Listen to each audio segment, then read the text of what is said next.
Bonsoir, bienvenue dans cette nouvelle émission Le Kiosque. Très content de vous retrouver. Nous avons été impactés aussi par les jours fériés et ça nous a empêché d'avoir nos experts sur le plateau pour nous parler de l'actualité. On commencera avec Michel Bonchy, rédacteur en chef de Justice. Vous avez vu que ça lui a fait du bien ces jours fériés. Il a une belle petite coupe. Tout à fait. Oui, parce qu'à la dernière émission, toutes tes auditrices et auditeurs m'ont dit quand même tu peux aller au coiffeur quand même. Surtout les dames. Non, monsieur, pas chercher des agréments, maman. Ouais. Bonsoir Nathalie Josse, journaliste à La Première à la Martinique. Voilà. Bonsoir Eddy Barajo, patron de presse à la Martinique. Bonsoir monsieur, bonsoir mesdames et bonsoir mon ami Michel. Et ce soir nous avons... Et évidemment aux téléspectateurs. Voilà. Alors patron de presse, ta ville est en faillite, tes impôts vont exploser. On en parlera encore tout à l'heure parce que ça a fait beaucoup parler cette histoire. Les gens sont même pris à moi. Oh là là. Les gens sont même pris à moi. C'est comme si c'est moi qui écris le livre là, quoi. Je dis mais attendez. Bon, enfin, on en parlera tout à l'heure. Ou des élus ou des maires. Ou des citoyens ordinaires. Les maires vont pas faire ça directement. Ah bon, d'accord. Il faut faire laisser des petites méfaits, puisque après ils vont se dire, bon, élection qui arrive, Bougla, pas, ils vont pas sans les TV peut-être. Donc ils font des petites méfaits, ça. Ou pas un bon café, ça, pas qu'à penser à l'âge. C'est pas dans notre... Enfin bon, on va glisser. Bonsoir. Alors, ce soir, nous recevons la patronne du comité martiniquais du tourisme à la Martinique. Comment la présenter encore? Elle est élue à la CTM. Et ce sera peut-être. Elle est conseillère municipale. Elle sera peut-être la prochaine Madame le maire de François, peut-être en tout cas. Qu'est-ce qu'on pourrait dire encore d'elle? Membre des Républicains, non? C'est de qui? Elle est républicaine. Non, je ne crois pas, c'est en disant ça qu'elle sera maire quand même. Elle est enseignante. Elle est enseignante. Ah, ça c'est fondamental. Elle est enseignante et elle continue à enseigner malgré toutes ses casquettes. Madame Karine Mousseau, bonsoir et merci d'être avec nous ce soir. Bonsoir à vous, bonsoir à toi Manu, bonsoir aux experts et à Madame l'experte. Et heureuse d'être avec vous dans ce débat, pour cette petite émission. Merci d'être très contente accepté. Que je regarde régulièrement. J'ai d'ailleurs regardé la semaine où tu as présenté Monsieur Marajota 1. Merci beaucoup. Et je me rappelle que Nathalie a dit que c'est un titre... tapageur ou ravageur. Oui. À ce moment-là, tu as dû te dire heureusement que je ne suis pas encore maire du François. Exactement. Je me dis ça n'arrange pas les affaires effectivement des mairies. Non. De ceux qui sont en place, ça arrange les affaires de ceux qui viendront. Bon, oui. ouais, c'est bon pour les challengers comme moi. Voilà. Très bien. Alors, je crois que le premier sujet que vous avez demandé à Manuela, qu'on puisse parler ce soir, c'est ATV. Donc, qu'est-ce que vous en pensez, messieurs les experts, madame l'experte et madame Mousseau? Je crois que Eddy me disait de garder prudemment de la distance, donc je n'ai pas d'avis. C'est vous qui parlez. Oui, ATV, c'est la seule TV de proximité de l'île. C'est une boutade. Ça fait rire, non mais c'est vrai. Bon, c'est vrai que c'est quand même quelque part, lorsque j'ai entendu ça, je me suis dit quand même, il y a deux autres télévisions, KMT, Zouk TV, bon, j'ai pas cité dans l'ordre de notoriété, mais bon, c'est quand même deux télévisions martiniquaises, et j'ai trouvé ça un petit peu étrange pour une télévision qui a un journal télévisé, Entier PIA, et puis Librico. Donc, est-ce qu'à partir de ça, on peut dire que c'est la seule télévision de proximité de la Martinique. Sinon, pour le reste, oui, il faut sauver des emplois, il faut faire des choses pour permettre à ces mères de famille. Mais bon, voilà. Mais Eddy, tu étais sur le plateau dimanche soir, je crois. Mais tu n'étais pas tout seul, hein? Tu n'étais pas tout seul, mais j'ai beaucoup aimé. Oui.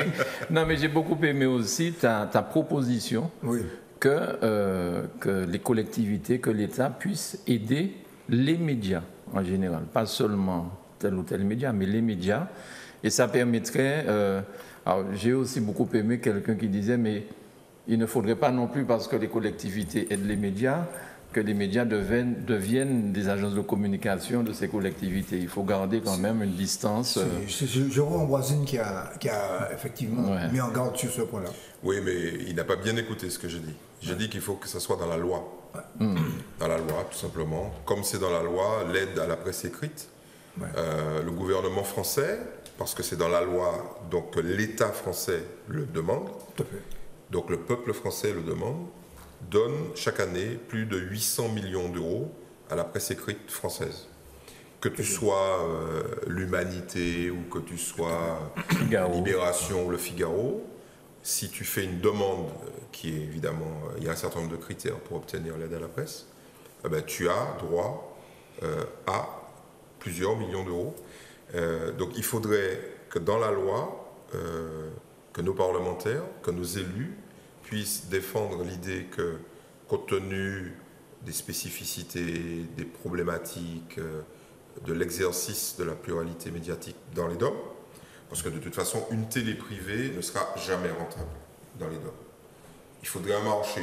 Bon, La Réunion, c'est un peu particulier parce qu'il y a 1 million d'habitants et que le milieu patronal a décidé de donner tout son argent. Tu parles de la Réunion. De la Réunion, dans l'antenne Réunion. Mais ça, c'est un cas particulier. Mais quel que soit le territoire que tu prennes, une télé privée ne sera jamais rentable, quelle que soit sa situation et son financement. Donc il faudrait qu'il y ait une dotation, alors qu'il soit mixte, une dotation d'État, comme ça il y a encore moins de risques politiques, et une dotation de conseil général, conseil régional pour ceux qui ont gardé ce système-là, et collectivités territoriales pour ceux qui l'ont choisi, définie par la loi, disant que, et là, quel que soit le pouvoir en place, il sait qu'il doit donner de l'argent aux télévisions présentes selon certains critères, ce qui permettrait à Zouk TV d'avoir une indépendance financière, pareil pour KMT, pareil pour ATV. La télévision publique étant nécessaire, parce elle aura un service public, étant, elle, financée à la fois par de la publicité, ce qui me paraît parfaitement normal, parce qu'il ne faut pas non plus qu'il y ait un monopole de la publicité. Une partie de la pub, une partie du budget de la télévision publique financée par la publicité et la fameuse redevance. Comme ça crée un équilibre. Tout le monde est financé par l'impôt. Et tout le monde est financé par la pub. Il y a une égalité. Alors, effectivement, j'ai appuyé cette proposition. Et elle était en partie motivée par l'exécuté du marché. Et le fait de prendre une réglementation spécifique. Alors, effectivement, parce que c'est une illustration dans ce domaine de problèmes que nous rencontrons dans beaucoup d'autres domaines. Ben oui. Que quelquefois la loi doit s'adapter aux conditions économiques et sociales de nos territoires. Bon. Et d'autre part, la prise en compte de la nécessité du pluralisme. Il n'y a pas de démocratie possible s'il n'y a pas de pluralisme dans l'approche de l'information. Parce que, on ne tue plus les journalistes comme à l'époque d'André Aliker. Mais on réduit ici. Ici, en Syrie, en Afghanistan. Sur frontière, il y a 2-3 semaines, a fait un bilan terrible du prix payé par les journalistes dans le monde pour la liberté de la presse. À Malte, il y a une journaliste qui a été tuée. À Malte, dans l'Union européenne. En Slovénie, autre pays européen. Un journaliste qui faisait une enquête sur... Et un pays qui est candidat à rentrer dans l'Europe, la Turquie. Ils sont emprisonnés. Cumhuriyet, le principal journal d'opposition en Turquie, il y a 185 journalistes c'est un grand journal, hein. Je ne sais pas s'il y a des journaux en France qui ont 185. Oui, Le Monde. Le Monde, le Figaro. Oui. D'ailleurs, on doit être plus exigeant pour eux, parce qu'ils doivent être spécialisés dans leur domaine d'intervention. Ce qui n'est pas le cas ici. Les journalistes sont polyvalents. Voilà, bon. Donc, c'est ça la motivation. C'est-à-dire que trouver... Et puis surtout, se préserver de créer des dépendances à l'égard du pouvoir local. Parce que beaucoup de gens ont été hostiles à la décentralisation, parce qu'il y a des dérives. C'est que tu crées des potentats locaux. Et oui, il faut éviter le fait, sous couvert de décentralisation, hein, que tu crées des baronnies, Mais bien sûr. tu reviens avant 1789. Tu comprends? Mais oui. C'est Mais vraiment ça existe déjà dans les collectivités, même en dehors des médias. Hein. Ouais.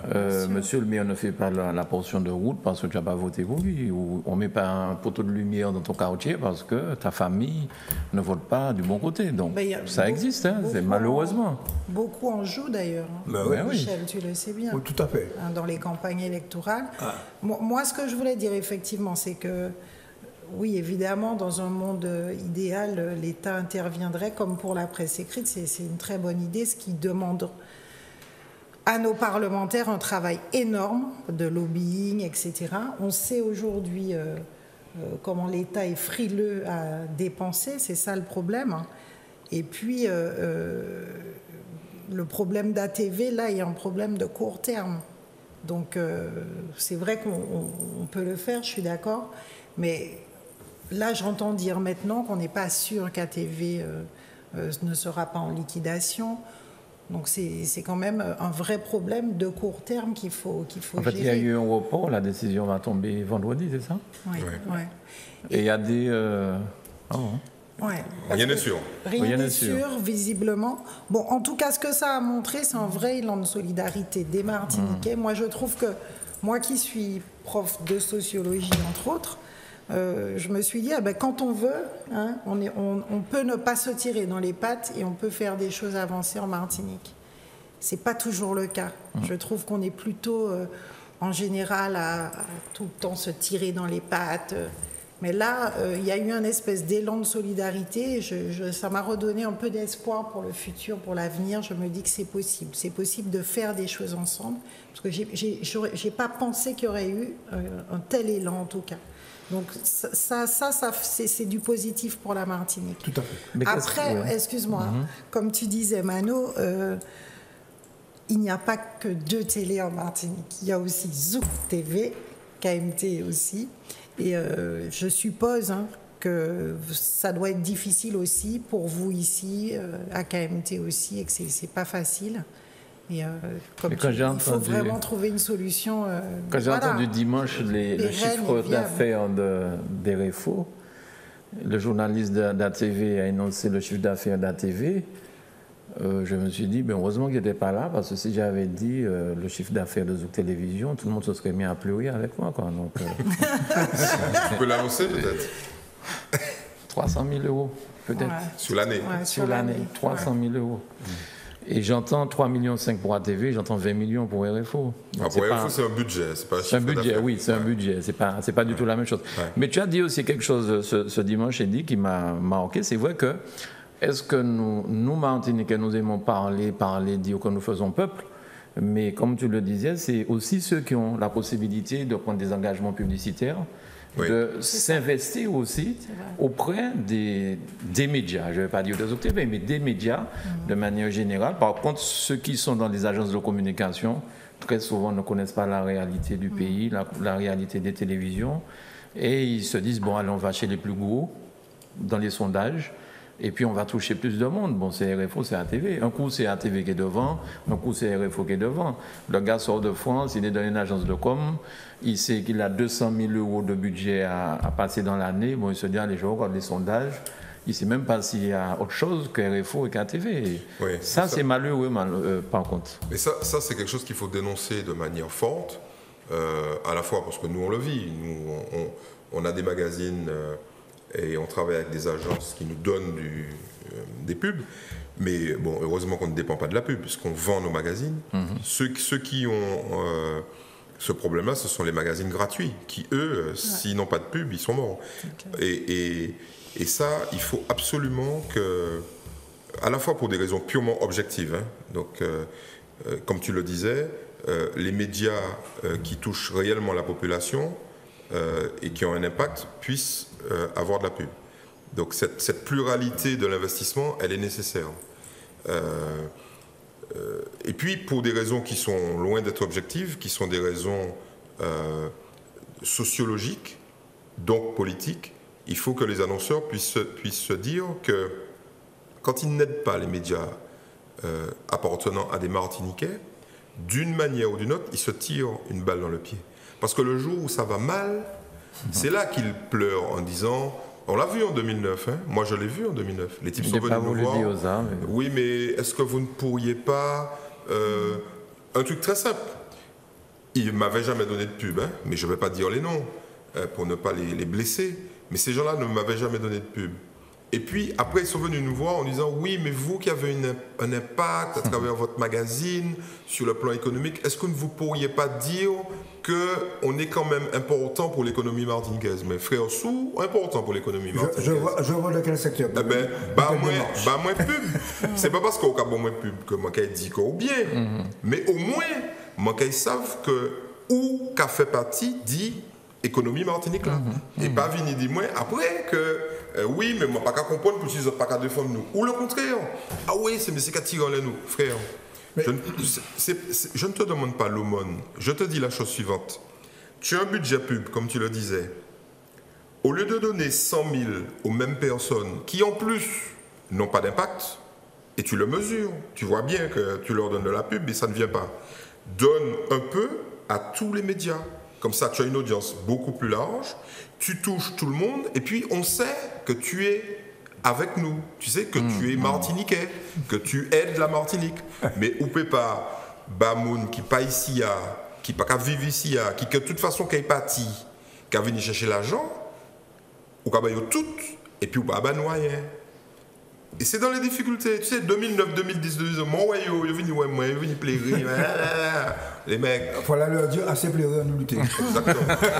Non, mais ce que tu dis là, parce qu'il y a un journaliste, je crois que c'est un journaliste. Je parle de Martiniquais. Ah oui, mais bien sûr. Je parle de Martiniquais qui ont fait ça. Il y a un journaliste d'ATV, je crois, qui avait été agressé. Je ne sais pas si c'était ATV ou RFO, si c'était quelqu'un d'RFO, mais je sais que.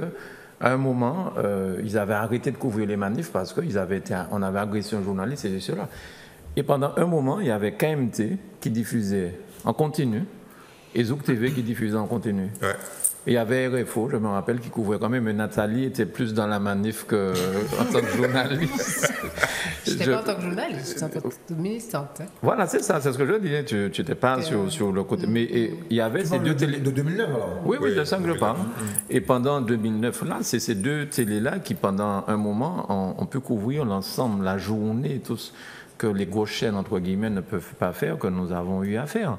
Et les gens ont suivi des événements grâce à nous. Ils savent. On peut en fait, aller sur l'exercice suivant. Et je leur dis, parce que je les rencontre, il y en a que je conseille, je leur dis, mais imaginez le jour où vous vous levez, et puis, il n'y a plus de télé, il n'y a plus de journaux, il n'y a plus de radio martiniquaise. Le seul truc que vous prenez, c'est LCI et puis CNews. Comment il y a d'autres qui savent qu'ils ont brûlé les magasins là. Et puis comment il y a d'autres qui fait pour dire c'est mon nom, arrêtez de brûler les magasins. C'est CNews et puis LCI qui disent ça. La montée en puissance de LCI s'est faite avec le passage d'Hugo. Hein. C'est quand Hugo, c'est vraiment là qu'ils ont véritablement décollé parce que c'était la seule radio qui continuait à émettre. Et qui est émis non-stop et qui a fait un vrai travail d'information des Guadeloupéens à ce moment-là et des Martiniquais. Et c'est là que vraiment on a vu la nécessité d'avoir ce pluralisme de l'information et ce pluralisme des médias. Et s'agissant d'ATV, bien entendu, je pense que l'une des choses les plus fondamentales dans une société, c'est le pluralisme des médias.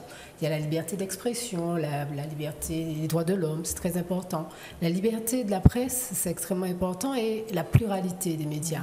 Moi, je vois dans les pays de la Caraïbe, qui sont pourtant des marchés beaucoup plus petits, comme Barbade, où il y a plusieurs quotidiens, ou à Sainte-Lucie, ou à Trinidad, vraiment, ils sont très attachés à cette pluralité des médias. Et bien évidemment, je crois qu'ici, c'est fondamental de défendre la pluralité de l'information. Pourquoi ? Tout simplement parce que ça fait partie de la démocratie. Bien entendu, vous ne pouvez pas avoir qu'une seule voix en matière d'information et en matière de démocratie. Parce que ça veut dire que très vite, vous tombez en dictature. Ça veut dire que très vite, la personne qui a le monopole, eh bien, il fait ce qu'il veut. C'est une évidence d'ailleurs. Si vous avez la parole, non seulement vous faites ce que vous voulez, mais après, ça rend les gens un peu... je ne voudrais pas employer de termes péjoratifs, mais voilà. Voilà. Donc, C'est-à-dire que vous n'avez plus... Moi, je vois par exemple, nous, à Martinique la Première, ATV, c'est fondamental pour nous. C'est fondamental d'avoir une concurrence en face. C'est fondamental pour la pluralité, mais c'est fondamental pour nous, journalistes. Nous avons besoin d'avoir une émulation, besoin d'avoir quelqu'un qui vous donne des angles différents. Vous savez, dans un reportage, vous pouvez le traiter de 46 façons différentes. Vous n'avez pas la même façon de voir l'information, de traiter un sujet. Donc, le traitement de l'information, la façon dont c'est fait, la façon dont c'est retransmis, je pense que dans le paysage audiovisuel martiniquais, chacun a sa place. Alors bien sûr, il y a une question économique, une question de marché publicitaire qui là aussi est fondamentale. Il faut trouver des solutions. Et on l'a dit, j'ai vu des débats sur la TV, on l'a déjà dit, on l'a déjà redit, il n'y a pas de place pour tout le monde. C'est vrai clair. Que c'est un petit marché et donc il faut faire la part des choses, bien entendu. Bien sûr. Et il faut, à mon avis, revoir toutes ces choses, peut-être passer par une loi, mais c'est vrai, là encore, Michel le disait, celui qui paye, c'est celui qui commande. C'est comme ça, vous n'allez pas faire autrement. Donc, là encore, il faudra faire très attention. Même si on donne de l'argent aux médias, il faut que ceux qui demain vont donner cet argent, il faut mettre des garde-fous. Ça, c'est absolument. Il faut qu'il y ait une charte éthique surtout dans nos petits pays. Qui règle ces choses-là. Non, s'il y a une loi, ça ne regardera personne. Oui, le type, il peut dire je vous aime pas, mais monsieur, je suis désolé, je suis venu chercher mon argent. Et je vais vous combattre parce que je ne partage pas vos idées, mais l'État, c'est-à-dire nous, le peuple, avons décidé qu'il faut, dans des pays comme ceux-là, financer des gens qui donnent de l'information. Évidemment, si tu passes ton temps à faire de la propagande politique, tu n'auras pas d'argent, c'est clair. C'est clair, puisque le CSA, quand même, il faut respecter le CSA, mais les partis politiques français, l'État leur donne de l'argent. Bien sûr. Et c'est pas pour autant, financement public, c'est pas pour autant, on n'a qu'à voir comment certains partis traitent le pouvoir, le gouvernement, il faut être capitaliste désormais. Donc l'État donne. Il y a une dernière raison, que je me permettrai de donner. C'est une raison, tu as dit sociologique, politique. Je dirais une raison presque morale. C'est l'idée que nous sommes un pays particulier qui est en train de se construire. Ok ? Nous ne sommes pas une vieille démocratie comme la démocratie française depuis Vercingétorix, qui a déjà coupé à la tête un roi, qui a déjà fait deux révolutions avec Charles X et Louis-Philippe, et puis Napoléon le Petit. Ok. Bon, bref, qui est arrivé à une certaine maturité démocratique. Nous sommes un pays qui est en train de construire sa démocratie. Et donc la presse, et alors je me permettrai de dire la presse dans toutes ses formes. Bien sûr. Parce que la radio annonce, la télévision montre, et la presse écrite explique. Ok ? C'est ça le... Bon. Un journal télévisé, on soit dit mal, il pense, un journal télévisé de Martinique Première, ça tient dans une colonne du Monde. Ok ? Bon, je veux bien.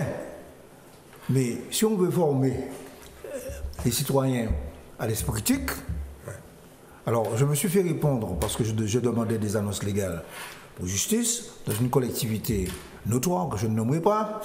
Faut pas. Qu'on ne va pas donner de l'argent à un journal qui soutient Fidel Castro.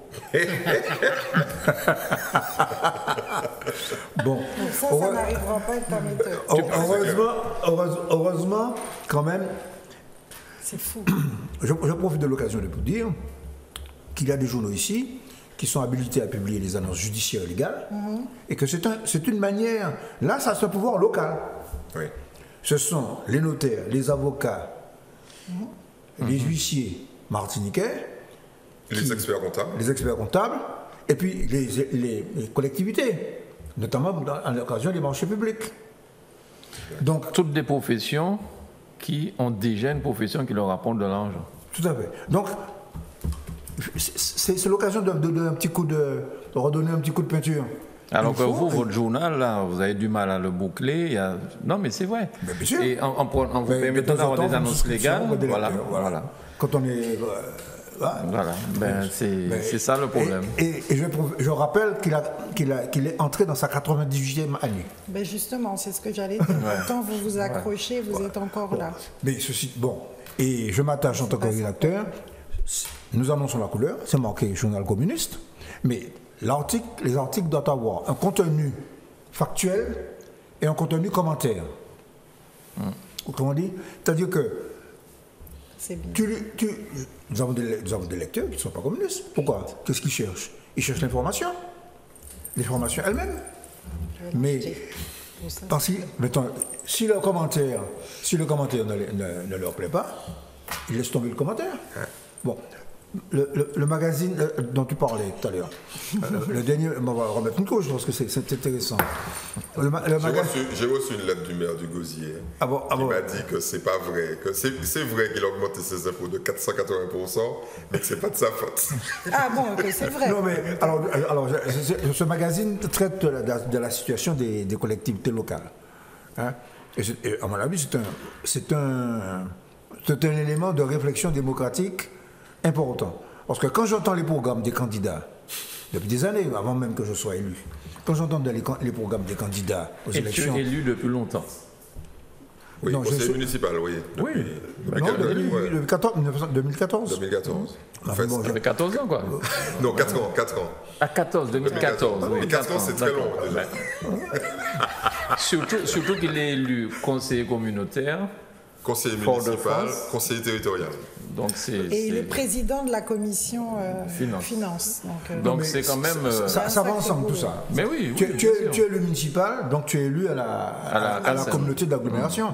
Tu ne peux pas être élu à la communauté d'agglomération si tu n'es pas élu municipal. Non, mais ce que j'ai voulu dire par là, c'est que tu vois beaucoup de choses. Oui, en fait. bon, ça fait beaucoup. Hein. Non, c'est pas dans le sens où ça fait trop. Mais je veux dire que ça te permet quand même de voir plusieurs aspects. Ah oui, c'est extrêmement intéressant. On m'a dit d'ailleurs que je te lance trop souvent la perche. Il faudra que je fasse attention. Je me suis fait remonter les bretelles. On m'a dit non, il faut que j'arrête de tendre la perche à Michel Branchi. Mais ça irrite certains. Mais j'en profite. Bon, il en profite. Je veux dire pourquoi. Je suis retourné en Martinique en 1976. Entre 1976 et 2014, j'étais dans une administration financière où j'étais astreint à l'obligation de réserve. Je m'excuse de parler de moi, puisqu'on n'en a pas. Et pendant tout ce temps-là, je l'ai fermé. Tu ne pouvais pas parler. Tout en ayant un poste d'observation relativement privilégié, parce que j'étais dans l'administration économique, la direction de la concurrence en consommation. Je vois. Tu es un intouchable, quoi. Je ne suis pas un intouchable. Je n'étais pas un intouchable, mais c'est moi qui rendais les gens intouchables. Au sens indien du terme. Au sens indien du terme. Il les faisait descendre tellement bas je veux dire par là, en dehors de la hiérarchie. formation intellectuelle d'économiste, j'avais sous les yeux le fonctionnement d'une économie insulaire avec ce qu'elle comporte, comme mon ami Jean Cousin d'ailleurs, comme Lewis, hein, qui a théorisé l'économie insulaire, comment ça fonctionne.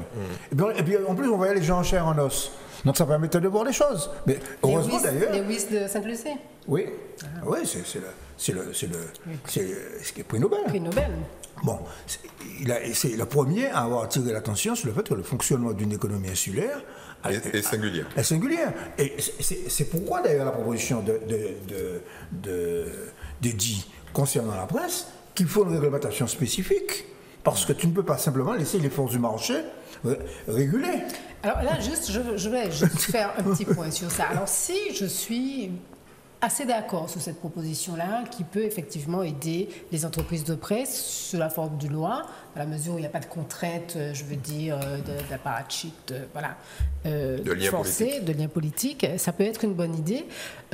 Moi, je suis quand même assez réservée sur des lois spécifiques tout le temps à nous mettre dans des cases insulaires avec nos handicaps structurels, etc. Parce que sur cette question de l'information, sur cette question de la communication, et de la presse en général, je crois qu'il y a des nouvelles opportunités qu'on n'a pas su saisir ici. Et là encore, je vais faire sursauter Michel, mais c'est vrai, moi je trouve qu'il y a peut-être un manque de vision dans ce pays parce qu'on est à l'ère des nouvelles technologies. Par exemple, il y avait un boulevard avant la liquidation de la TV, avant... Alors, avec les nouvelles technologies, les gens ont complètement changé leur façon de regarder la télévision, complètement changé leur façon d'avoir l'information, d'appréhender l'information, de chercher l'information et de trouver l'information. On est dans une véritable mutation technologique qui fait qu'aujourd'hui, la télévision, dans 10 ans, ce ne sera plus la télévision. Les gens qui regardent la télévision encore aujourd'hui sont presque plus majoritaires. Et je crois que dans 10-20 ans, ils seront minoritaires. Il y a de nouvelles perspectives qui s'ouvrent et c'est sur ça qu'on aurait dû jouer dans ce pays. C'est-à-dire que les nouvelles technologies, ça ne demande pas d'avoir de l'industrie, ça ne demande pas d'avoir des matières premières, ça ne demande pas... Et justement, parce que nous sommes des petites structures insulaires, des petites îles des petits territoires insulaires, c'est sur ça. Et des îles comme... l'île Maurice, etc., les Rodrigues et tout, ils sont en train de faire cette mutation-là. Même Barbade, à un moindre degré, est en train de prendre ce chemin-là. Et je crois que ça aussi, il y avait ces opportunités-là que nous ne savons pas saisir, que nous allons peut-être saisir, mais des portails d'information. Alors, il y a ces jeunes qui ont fait cette télévision qui s'appelle Lumina TV, je ne sais pas trop quoi, et qui m'expliquaient qu'en fait, alors je dis, mais pourquoi vous ne faites pas plus de pubs, faites une vraie télé? Ils me disent, non, ça ne marche pas, les jeunes, ils ne regardent plus la télé, c'est pas la peine. Ils font des petits modules qui intéressent les jeunes sous la formation, voilà. Et c'est ce qui marche aujourd'hui avec les réseaux sociaux, avec voilà. Donc, je crois qu'au lieu de faire des lois spécifiques pour toujours, voilà, nous restreindre justement à des technologies un peu dépassées aujourd'hui, il vaut mieux prendre le train en marche de cette nouvelle technologie avec la fibre optique. Nous sommes l'un des départements où le niveau de développement de la fibre optique est la plus optimale. Je crois qu'on est à 70%, je crois, je ne sais pas si je me trompe, en couverture Internet, etc. On est très bon. On commence à l'être. Hein, on commence à être. Donc il faut continuer et prendre ces chemins-là. Enfin, il me semble qu'à mon avis, là, il y avait des opportunités à développer et on est un peu passé à côté. D'accord. Mais dis, pourquoi tu disais que pour un TV, c'était peut-être pas sûr? Qu'est-ce qui s'est passé? Apparemment, ils ont réussi l'argent, même au-delà. Non, mais comme je le disais sur le plateau de la TV, ça ne suffit pas. Hein. On doit dire quand même la vérité aux gens. Même si vous récupérez 500 000 euros pour rentrer au capital d'un repreneur, quand vous avez une télé qui perd 250 000 euros par mois, il faut trouver autre chose, quoi. C'est pas la capacité à répondre, on va dire, aux exigences réglementaires. C'est ça d'abord. Et puis après, on va voir. C'est le plan de continuation. Oui, c'est surtout après. C'est surtout après. Un nouveau modèle économique. Voilà. Et bon, j'ai pas envie de prendre le contre-pied absolu de ce que vient de dire Nathalie, parce qu'elle a en partie raison. Mais la réalité est là. Les nouvelles technologies, c'est bien gentil. Mais citez-moi une télévision qui est capable de nourrir des journalistes avec les nouvelles technologies, ça n'existe pas encore. Toutes les start-up, toutes les nouvelles technologies, c'est encore embryonnaire. Là, on a un truc qui est très simple, c'est comment on fait pour couvrir l'actualité d'un pays tous les jours. C'est pas avec des petits mecs qui ont de la nouvelle technologie, c'est pas vrai. Il faut envoyer des journalistes sur le terrain, il faut enquêter, il faut passer des heures, et ça se paye. Et ça coûte cher. Ça coûte cher parce qu'on ne paye pas un journaliste 300 euros par mois. Comme dans certains pays. Un prof aujourd'hui à Cuba, un prof d'université à Cuba gagne 30 euros par mois. 30 cux. Ok, cux, par mois. Il faut le dire, ça. Alors, donc, ici, on est dans un système, on est riche, voilà. On est dans un système riche, donc tout est cher, forcément, puisque c'est riche, entre guillemets. Bon, donc, l'idée, c'est qu'il faut garantir Michel dit la morale. Moi, je pense qu'il faut garantir le service public. Nathalie a cité RCI qui a joué son rôle de service public. alors que c'était une radio privée, dans un moment de drame. Ouais. S'il y a un tremblement de terre ici, et que la tour Lumina s'effondre, parce que ils sont dans la tour Lumina, ils seront dans la tour Lumina. Elle est prévue pour ne pas s'effondrer. Ouais, c'est ça. monsieur Barrage. Alors, Ils ont creusé, on m'a dit, ils ont creusé 300 mètres. S'il vous plaît. 300 mètres. Hein, ils sont allés trouver le rond.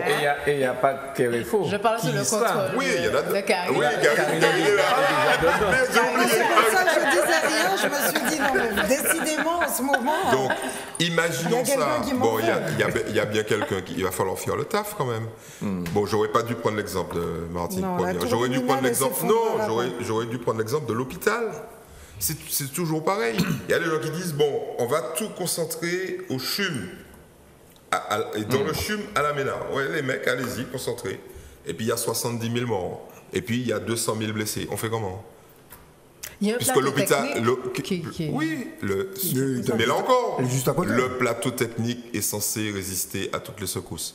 Bon, ben les mecs, moi je vous renvoie à Kyoto, qui était la ville la mieux construite pour résister au tremblement de terre au Japon. Eh ben, boum, boum.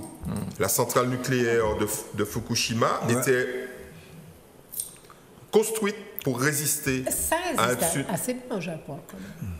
Oh, il y a eu quand même 40 000 morts, quoi. Non, mais c'est le- T'imaginais que... Non, mais c'est le tsunami. Oui, qui a- oui, qui a- oui, mais nous ne sommes pas À aujourd'hui l'abri en de Martinique. ça, Non, non, c'est pas ça.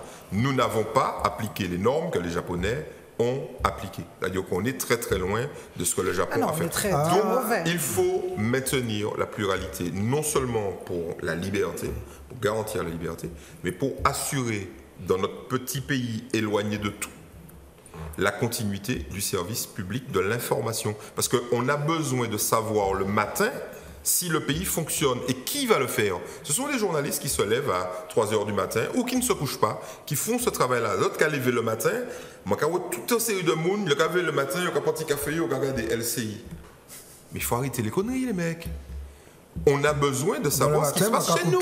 m'a écouté RCI. Voilà. Voilà, Ou c'est M'a pas- Martinique écouté M. Première. Pulvar, qui a décalé la CTM.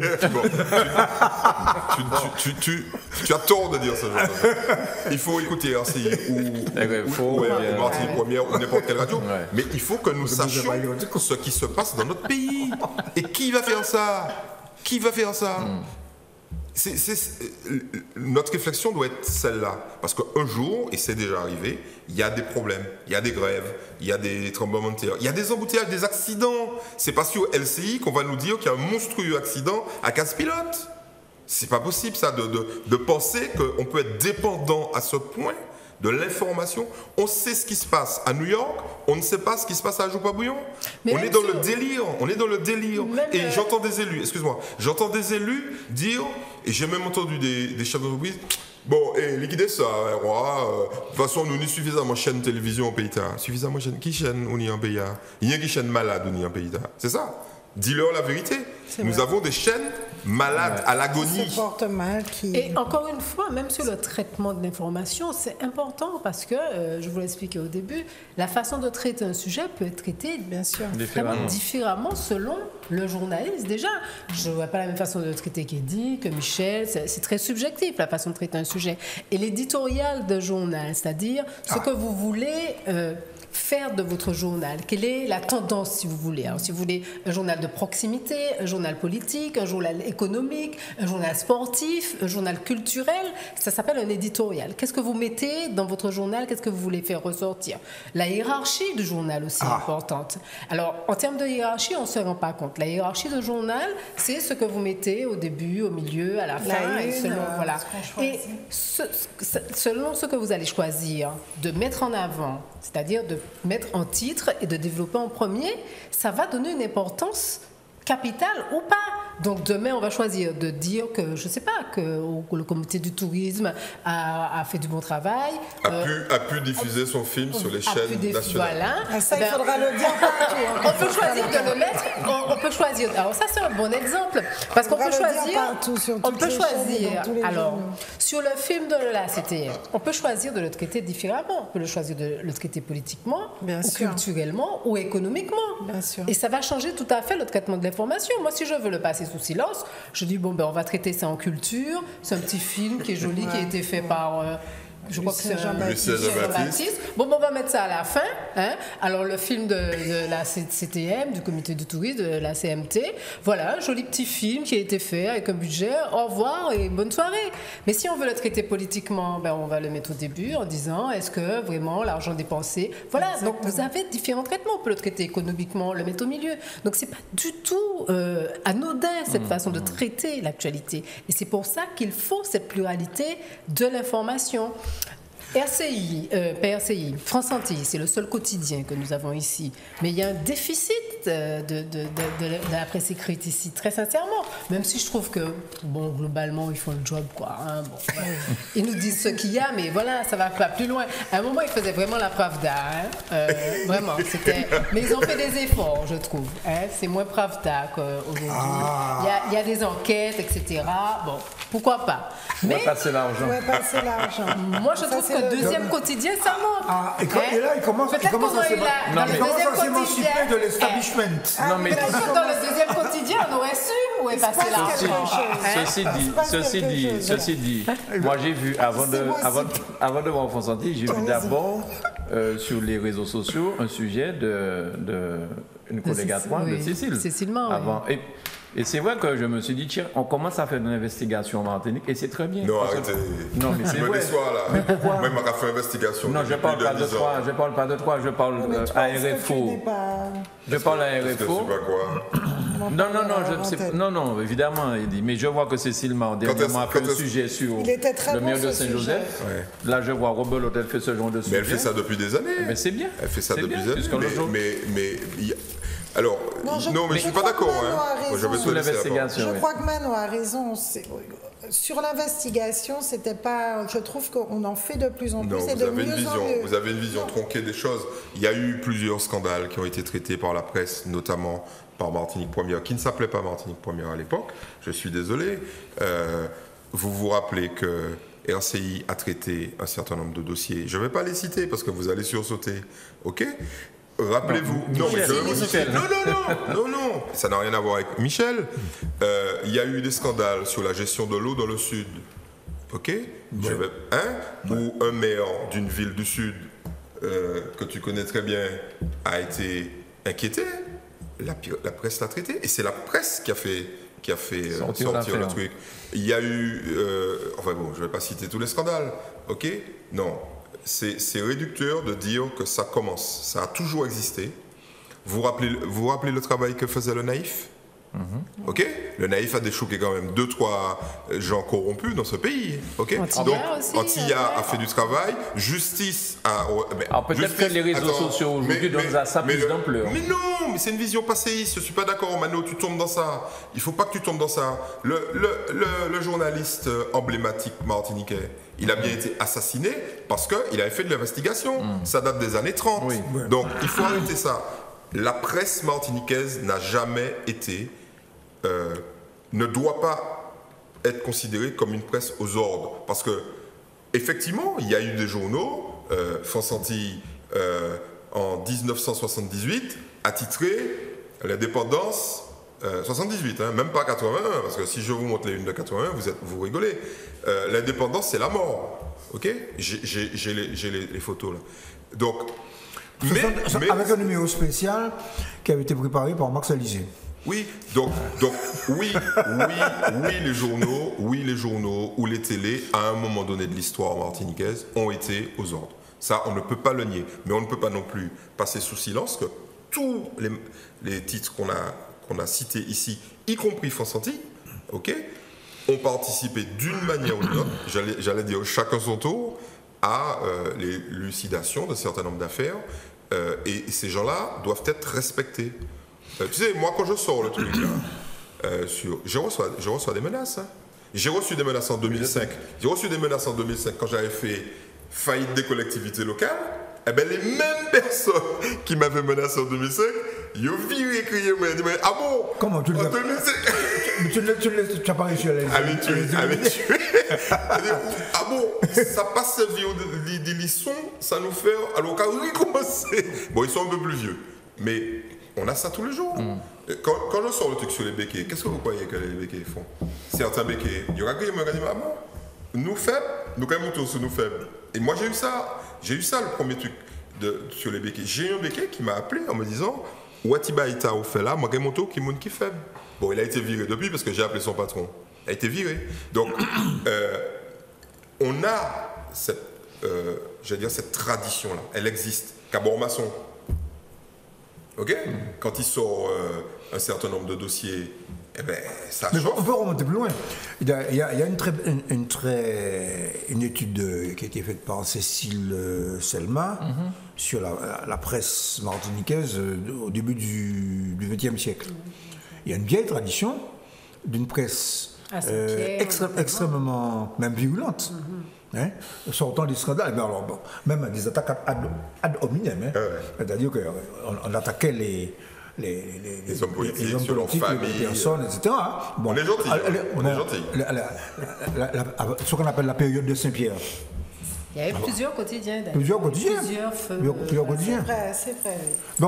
Donc il y a une vieille tradition d'une presse relativement pluraliste, mais il me semble quand même qu'il y a eu quand même une période au milieu du XXe siècle, entre les années 50, entre les années 50, 50-60 et les années 80, il y a eu quand même les tout froids. Oui. OK? Ah oui. Hein? Oui. C'est la période où on crée Fonsanti pour combattre justice. C'est ça. Oui. Pas seulement. Oui. Depuis la il y avait justice et puis jusqu'à il y avait la l'information et puis il y a un petit journal de carrière rénovation. Bon. OK. Bon. On crée la télévision à ce moment-là. Pourquoi? Parce que le mouvement antinomiste naît dans les années 60 pour le combattre. C'est ça. Ouais. Alors, et en 81, la naissance des radios libres, etc. Et la transformation de l'ORTF. Non, mais sur ce sujet-là, ce qui est très important à dire, c'est que ces journalistes-là sont d'autant plus courageux qu'il y a une chose dans ce pays, c'est le manque de courage de beaucoup. C'est-à-dire on est souvent confronté au fait que les gens dénoncent, mais ils ne veulent jamais ni apparaître, ni vous donner les preuves, ni vous donner les documents, ni... Alors, on dit, ouais, ni ça. On va dire, d'accord. Nathalie, c'est pas la Martinique seulement. Non, d'accord, mais on parle de la Martinique. Moi, je parle que de ce donc tu dis, dans ce pays-là, les gens, c'est pas une spécificité martiniquaise. Peut-être. Je veux bien concéder ça, mais bon, il me semble que le canard enchaîné, etc., ils ont leur réseau. Alors, il y a deux choses. Il y a le niveau économique, je l'ai déjà dit, je le répète. Bien la dimension investiguer, ça coûte cher. C'est-à-dire que le canard enchaîné met une équipe pendant 3 semaines sur un détournement. 3 semaines, ils vont investiguer, aller chercher. Ils n'investiguent pas beaucoup, ils récupèrent leur sac postal dans lequel il y a tous les documents, tous les mercredis. Voilà, c'est ça. Peut-être, mais après, il y a un travail d'investigation à faire. Parce mais...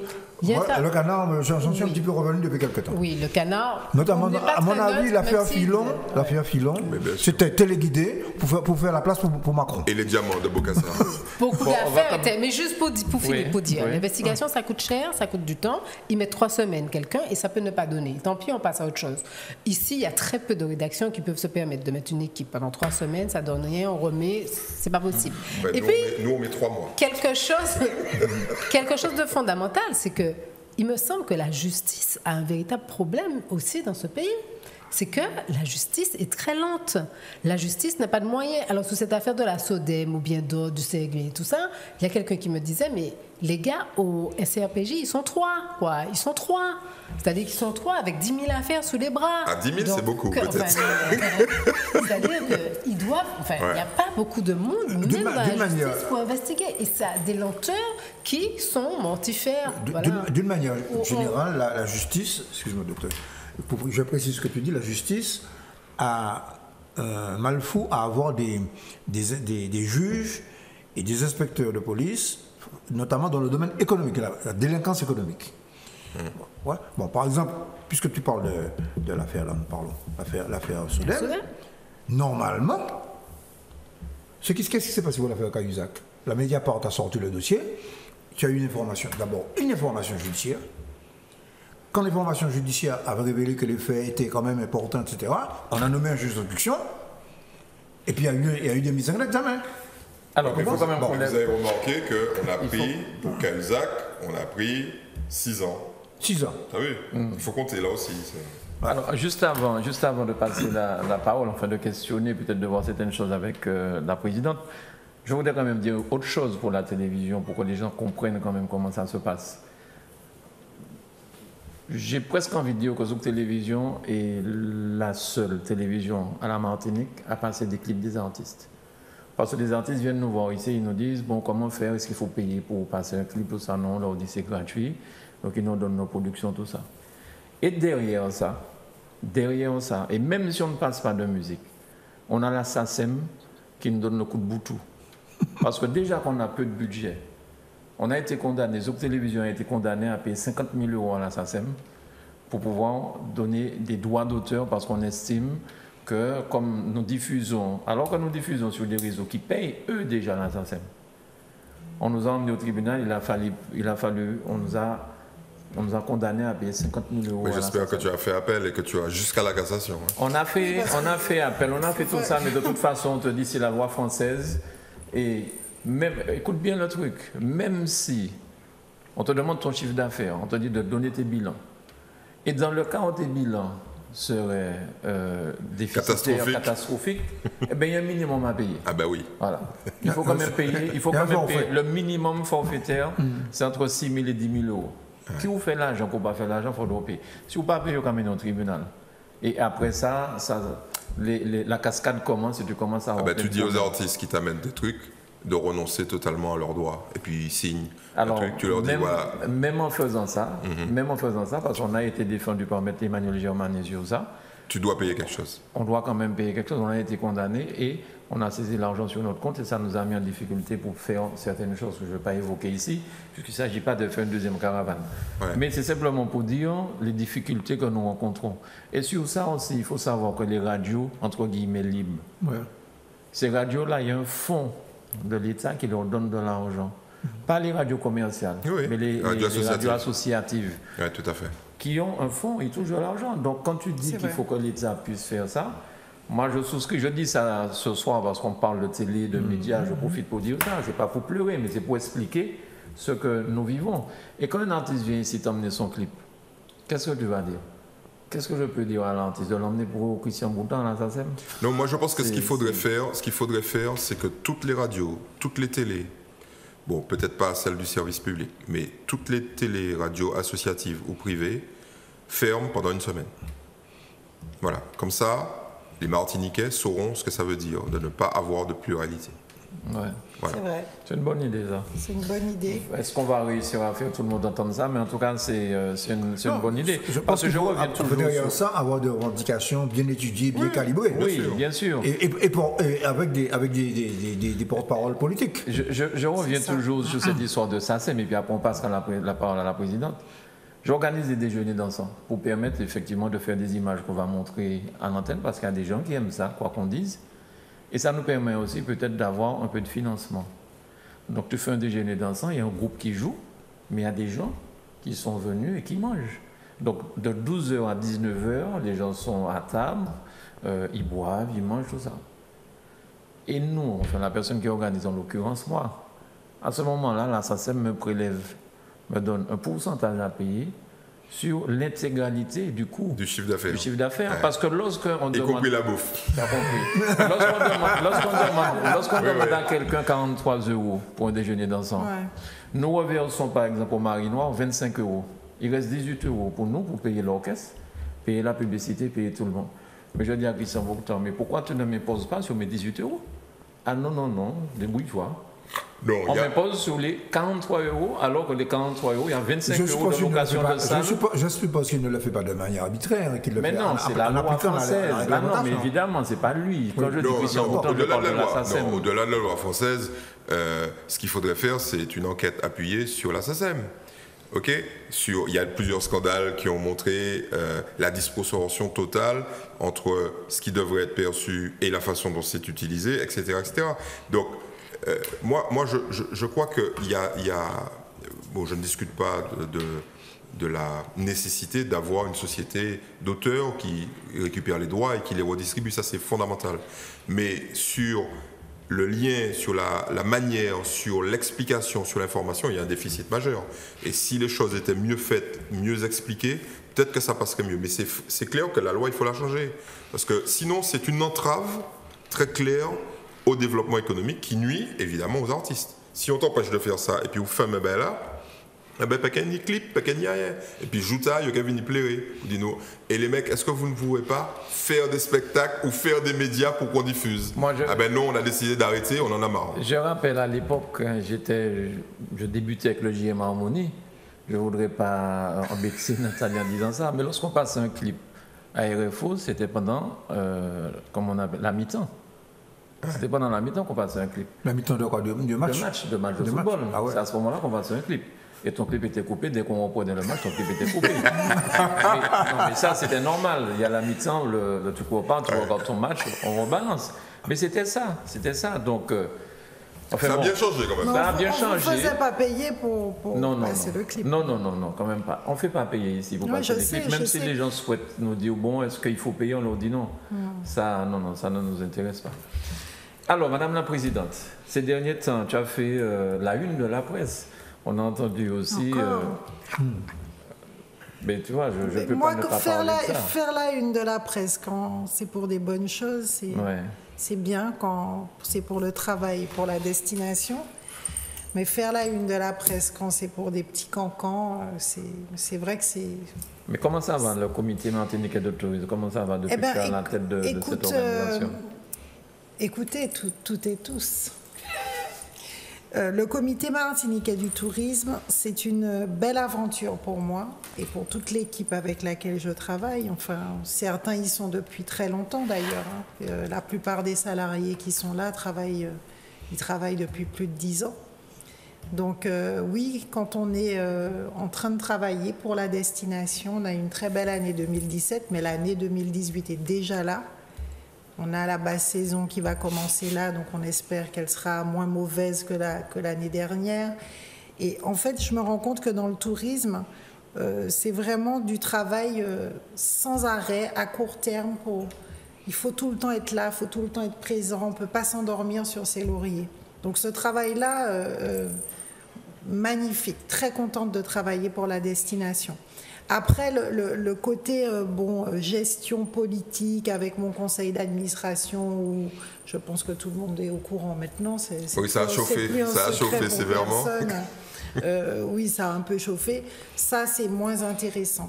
Mais moi, ce que j'en retire, c'est ce que je savais déjà, que c'est pas toujours facile de travailler ensemble, qu'il faut beaucoup d'amour pour accepter l'autre, l'écouter, qu'il faut beaucoup de bienveillance, de politesse aussi, les uns envers les autres.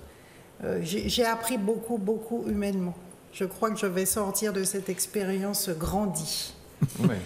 Mais après tout, l'important, oui, il faut de la politesse, de la bienveillance, de l'amour, du respect. Attention, ça c'est du Macron, ça. Du respect pour les autres. Ah mince. Ouais, la bienveillance, c'est du Macron. Je ne vais pas me faire que des amis.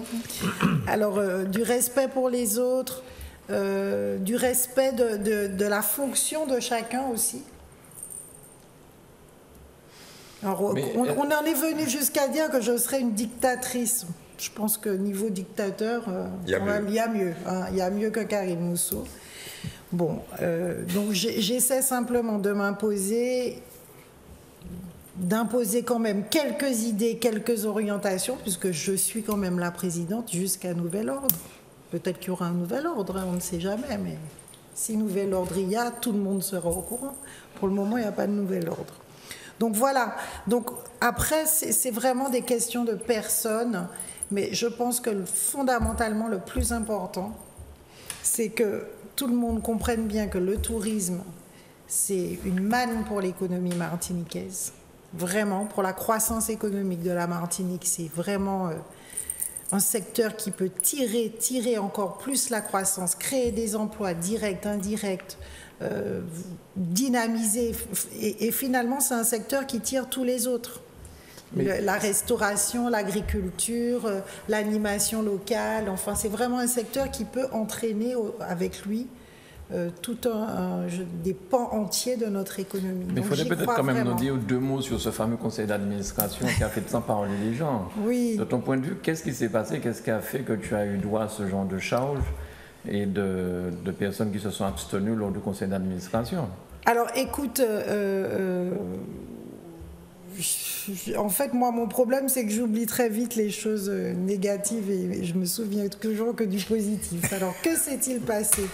Donc, écoute, moi, je suis arrivée au conseil d'administration tranquille en me disant, il n'y a aucune raison que mon budget ne soit pas voté. Je rappelle que j'ai 12 millions, Michel est témoin, puisqu'on travaille ensemble. J'ai 12 millions de budget, pas 1 euro de plus. Donc, quand je vois le budget du CMT exploser, je ne vois pas ce qui a pu exploser, puisque je ne peux pas dépenser plus que 12 millions. C'est clair, c'est net, c'est précis. Donc, j'ai amené un budget à 12 millions. Nous avions voté un budget primitif. Je n'ai dépassé aucune ligne de mon budget.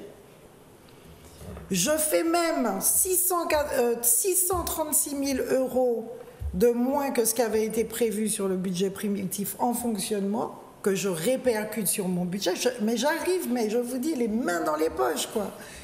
À la fleur, à la limite, la fleur entre les dents. Et je vois bien qu'il y a une espèce d'ambiance un peu pas sympathique qui s'instaure. Effectivement, l'ambiance pas sympathique, on me reproche l'augmentation surtout des frais de mission de mon personnel que j'assume totalement, puisque ma directrice générale est arrivée en mai 2016. Donc déjà jusqu'en mai 2016, j'étais un peu en mode sclérosé pour tout vous dire, puisque je ne savais pas moi qui envoyait sur les salons. Enfin, les 4 premiers mois, ça a été vraiment... Et puis après, on refait l'organigramme, on s'organise, etc. Effectivement, je décide... Et c'est une décision stratégique avec ma directrice que nous déployons plus les équipes sur les salons. Et effectivement, moins les élus. C'est surtout ça. C'est surtout ça qui a foutu le feu. Parce que moi, je pense que par exemple, à l'ITB Berlin, qui est un des plus grands salons européens, on n'a pas besoin d'élus. Un élu n'a rien à faire à l'ITB. Ça ne sert absolument à rien. Il faut des techniciens, il faut des gens qui parlent très bien la langue, il faut des gens qui savent de quoi ils parlent, ce qu'on vient vendre, etc. Il y a des salons sur lesquels, oui, le Top Reza, par exemple, un politique est absolument nécessaire parce qu'on rencontre les directeurs des compagnies aériennes, vous avez le ministre qui passe, la ministre des Dom-Tom, etc. Oui, à Top Reza, il faut un politique, mais à l'ITB Berlin, c'est totalement inutile. Donc, moi, effectivement, j'essaie d'être la plus pragmatique possible. Si vous voulez, dans mon équipe, qui est de 50 personnes à la Tour Lumina, il y avait des gens qui n'étaient pas partis. Alors, vous imaginez, vous travaillez dans le tourisme, vous êtes enfermé dans un bureau, vous faites il y a des rendus quand même. Et je trouve que c'est bien qu'on aille voir ce que ça rend sur le salon. Et puis, après tout... je n'ai pas pu passer mon film. Je me suis dit, ma richesse, c'est l'humain. J'ai 70 personnes. En Guadeloupe, ils n'en ont que 30. Je vais en profiter. Je vais les balancer sur le terrain. Donc, j'ai envoyé 29 personnes du siège. 29 personnes se sont déplacées au moins une fois. C'est vrai. Et je l'assume. Donc, j'explique ça. Et puis, ce n'est pas des sommes faramineuses. On passe de 95 000 à 100 c'est quelques mille.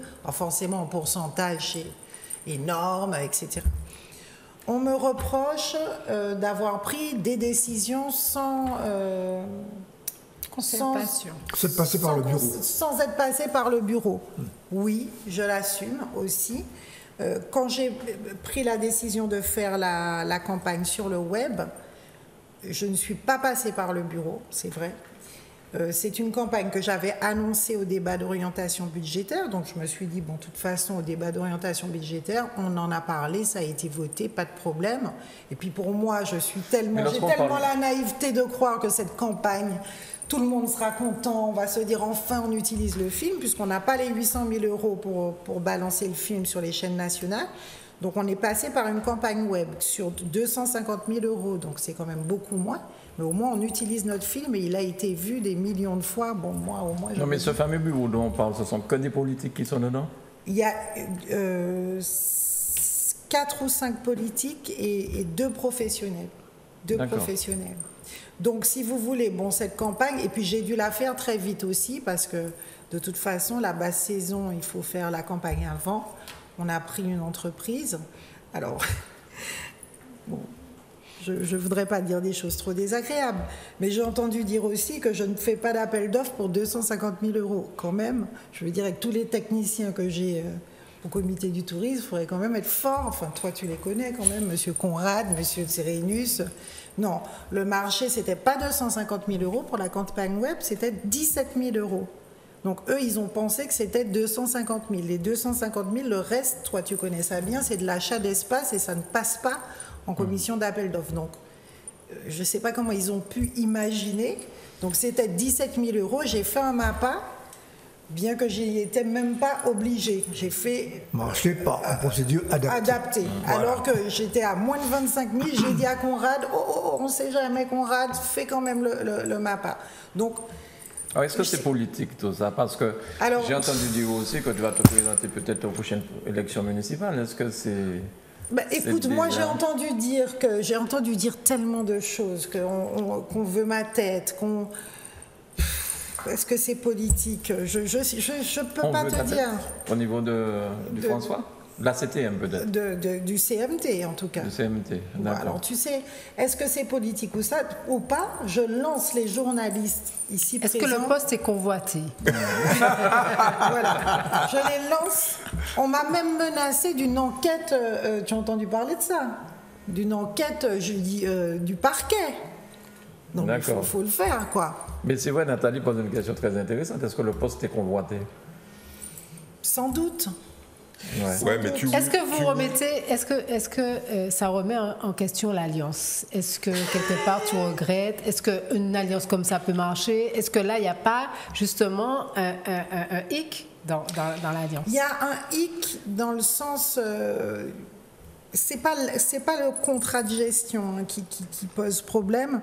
C'est vraiment une question de personne. Je pense qu'il y a des personnes qui sont dans le Grand Semblé, avec qui je travaille, mais très très bien. Très très bien.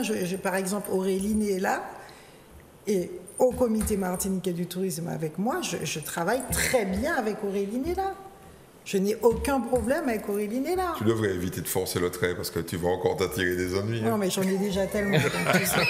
Donc je pense que c'est un problème de personne. Quand tu parles d'Aurélie Nella et Jean-Philippe Nilor, comment ça se passe avec lui? Non, je donne. Mais il est de la CTM aussi, je crois. Oui, mais pourquoi tu as fait le rassemblement? C'est parti, mais il a raison. Non, mais parti. Ben oui. Tu joues le rôle du héros de Voltaire. Écoute, Jean-Philippe Nilor, jusque-là, tout s'était très très bien passé.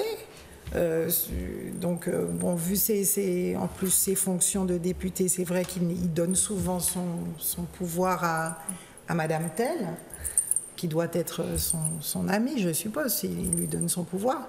Mais non, jusqu'à ce fameux CA, effectivement, où tout a explosé ou basculé. Donc, mais moi, je ne suis pas sûre qu'ils étaient venus pour s'abstenir. Je suis sûre qu'ils étaient venus pour faire des remarques, etc., etc. Et après, effectivement, comme ça a pété, je pense les têtes se sont échauffées. Ils n'ont pas voté contre quand même. Ils n'ont pas voté contre parce qu'ils ne pouvaient pas voter contre. Madame Tell amène une opération, le Martinique Flying Regatta, au comité martiniquais du tourisme. On avait inscrit le budget de 400 000 € pour cette opération. Elle ne pouvait pas non plus voter contre. Alors, il y a beaucoup de choses ils sont contre ma façon de fonctionner, peut-être mais ma façon de fonctionner est en réaction à la leur. Donc, on est dans un cercle un peu pas vertueux, mais vicieux. Il y a aussi le vice-président de l'Assemblée, à un moment qui s'est chauffé, il a peut-être perdu son contrôle. Alors, Yann Monplaisir, il s'est fait attaquer par Jean-Marcel Marand. Ils sont de droite tous les deux, en fait. Je ne sais plus. Hein. Tu sais que là, il n'y a plus d'idéologie. En fait. Donc, il s'est fait attaquer par Jean-Marcel Marand et c'est vrai qu'il a très mal réagi.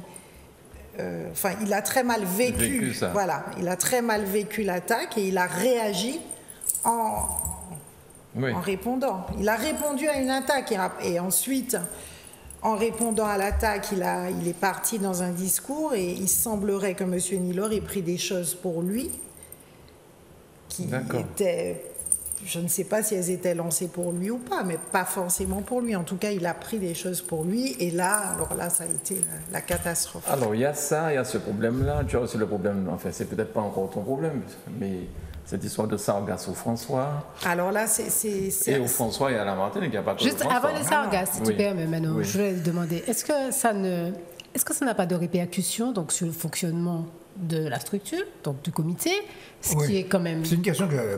Oui, c'est quand même assez terrible. Et puis deuxième chose, sur l'image, encore une fois, des politiques, je trouve que... Alors moi, pour l'image... ça peut être mortifère, parce que pour quand les gens l'image voient des ça... politiques, je trouve ça mais catastrophique, déplorable. C'est pour ça que j'espère qu'on va très vite ne plus en parler, parce que c'est catastrophique. C'est catastrophique, des petits cancans. Parce qu'il y a déjà cette méfiance des citoyens vis-à-vis du politique. Alors donc quand ils voient qu'on s'enferme dans ça... Que se disent les gens non, c'est catastrophique. Sur le fonctionnement même, c'est vrai que c'est difficile, en particulier pour l'équipe de direction. Parce qu'ils se font quand même agresser, entre guillemets, verbalement. C'est pas facile pour eux. Mais... ils tiennent la route. Moi, je trouve qu'on est bien solidaires et qu'on continue à travailler, d'autant plus qu'on a beaucoup de travail pour 2018. Enfin, là, il a fallu, de toute façon, beaucoup travailler là. On est allé à l'ITB Berlin, on a fait plusieurs salons comme ça. En ce moment, il y a 2 salons.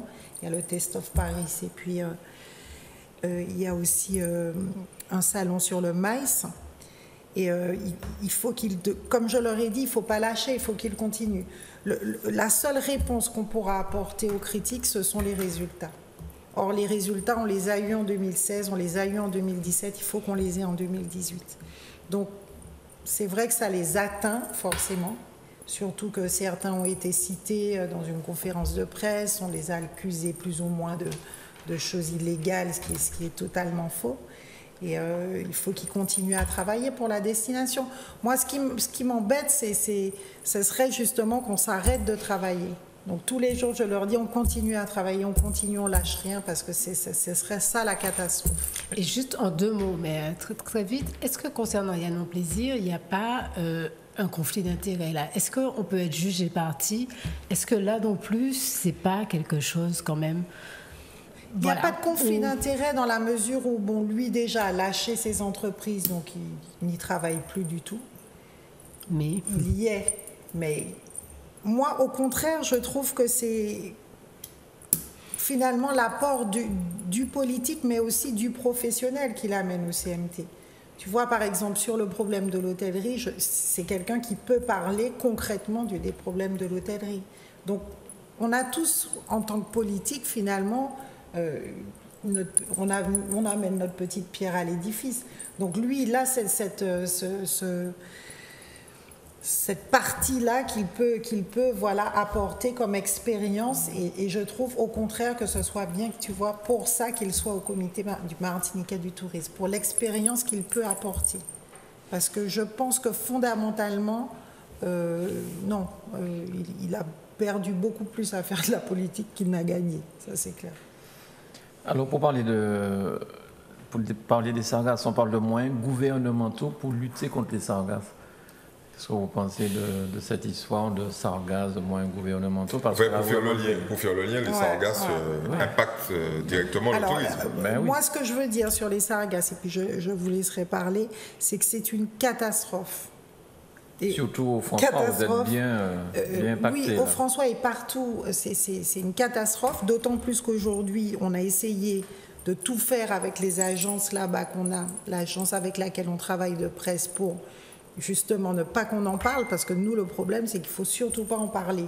Or, pour que les revendications fassent effet, il faut en parler. Donc, on est toujours pris entre... C'était un peu comme le Zika, on ne voulait pas qu'on en parle, etc. Ou le chlordécone. Voilà. Et bon, là, c'est en train de commencer à sortir, quoi, au niveau national. Tant mieux pour nous, parce que j'espère que ça va être réglé. Mais ce moment qu'on va vivre là pour le tourisme, ça va être assez catastrophique, parce que là, ça devient ingérable. Enfin, il y a quand même une bonne nouvelle, c'est que tout le monde est concerné. C'est pas, voilà, c'est pas le Zika en Martinique, c'est les sargasses partout, au Mexique, aux États-Unis, en République dominicaine, à Cuba, enfin tout le monde prend. Oui. Donc c'est d'abord un problème. Le gouvernement au moins commence à faire amende honorable. C'est un peu un des titres de notre numéro de justice de cette semaine, c'est que Mme Girardin reconnaît qu'il a manqué de réactivité. Donc ça, c'est le début d'une prise de conscience. Enfin. Alors, ceci dit, bon, c'est comme le chlordécone, il y a des choses qu'on sait. C'est ce que j'allais dire. Et puis il y a des choses qu'on ne sait pas. Bon, c'est ça le problème. Et puis, par exemple, il y a deux thèses. Il y a une thèse où on dit que ça vient du Brésil, et d'autres qui disent, et en ce qui concerne les courants marins en plus, le Gulf Stream, etc. Donc le sens de l'évolution de l'apport de ces sargasses. De même qu'on avait imaginé qu'on pourrait s'en servir on va les valoriser, on s'est rendu compte qu'il y a de l'ammoniac et c'est pas possible. Donc, il y a un aspect, c'est comme pour le chlordécone, il n'y a pas de recherche fondamentale. Et là, la recherche a son rythme, et puis l'économie touristique a le sien. On est dans des temps... On est dans des temps différents. Mais ce qu'il faut, par contre, c'est faire convaincre le gouvernement qu'il faut mettre le paquet. Et ça, bon, il y a un début de... Bon, je ne sais pas s'il faut faire comme à Mayotte, à Mayotte, ils sont venus, ils ont mis, disons, Mme Girardin, je ne sais pas si c'est vrai, je ne vais pas vérifier, elle a mis sur la table 1,3 milliard. Ouais, bon, 1,3 milliard. Bon, il a fallu qu'on bloque Mayotte pendant... 3 semaines. Ouais, voilà. Bon. Un peu comme en Guyane avec les 500 frères. Exactement. Donc, on en a déjà parlé ici. Hein. La problématique, elle est dans le rapport de force. Mais bien sûr. C'est clair. Or, pour la Martinique, en dehors de l'aspect... Bon, parce qu'il y a quand même l'aspect humain, les gens qui sont... Je suppose que les gens qui sont François, ils souffrent de cela. C'est très difficile. Hein. Moi, le quartier où j'habite, Frégate, c'est une catastrophe, mais je pense qu'il y a beaucoup d'endroits où c'est difficile aussi. Mais au quartier Pontarlier et au Robert, on suspecte des morts parce qu'il y a eu plusieurs décès là ces temps-ci. Il y en a eu 6 dans l'espace de quelques semaines. Le Robert, il y a une question de santé publique qui se pose. Oui. Et lorsqu'il y a une problématique comme celle-là de santé publique, je pense que les moyens, il n'y a même pas à réfléchir. Ça, je ne comprends pas justement ce manque de réactivité qu'ils ont.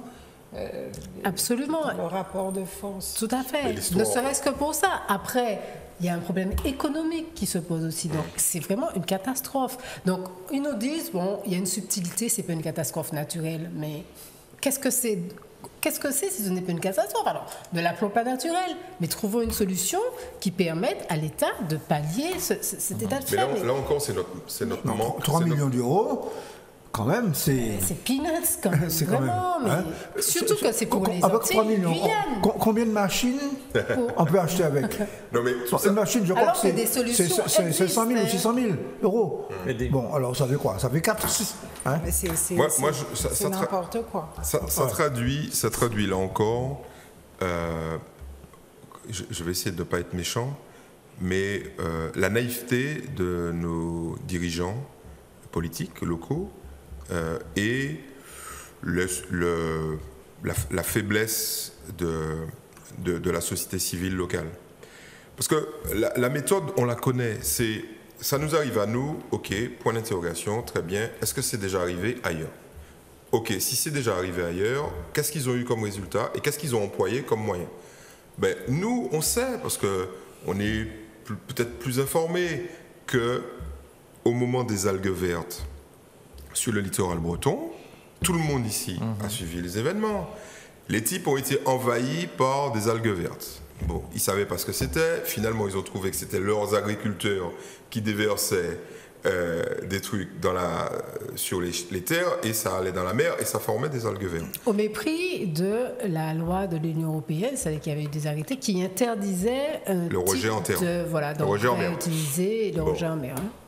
On est d'accord. Ils ont mis les moyens pour... non mais attends. La question est toujours la même. Ok, il y a des gens qui ont été mis en danger. Santé, vous avez vu qu'il y a des types qui faisaient leur jogging et les émanations, les chevaux, des chiens. Les gens sont morts. Là, ils prennent pas 3 ans pour mourir, ils meurent tout de suite.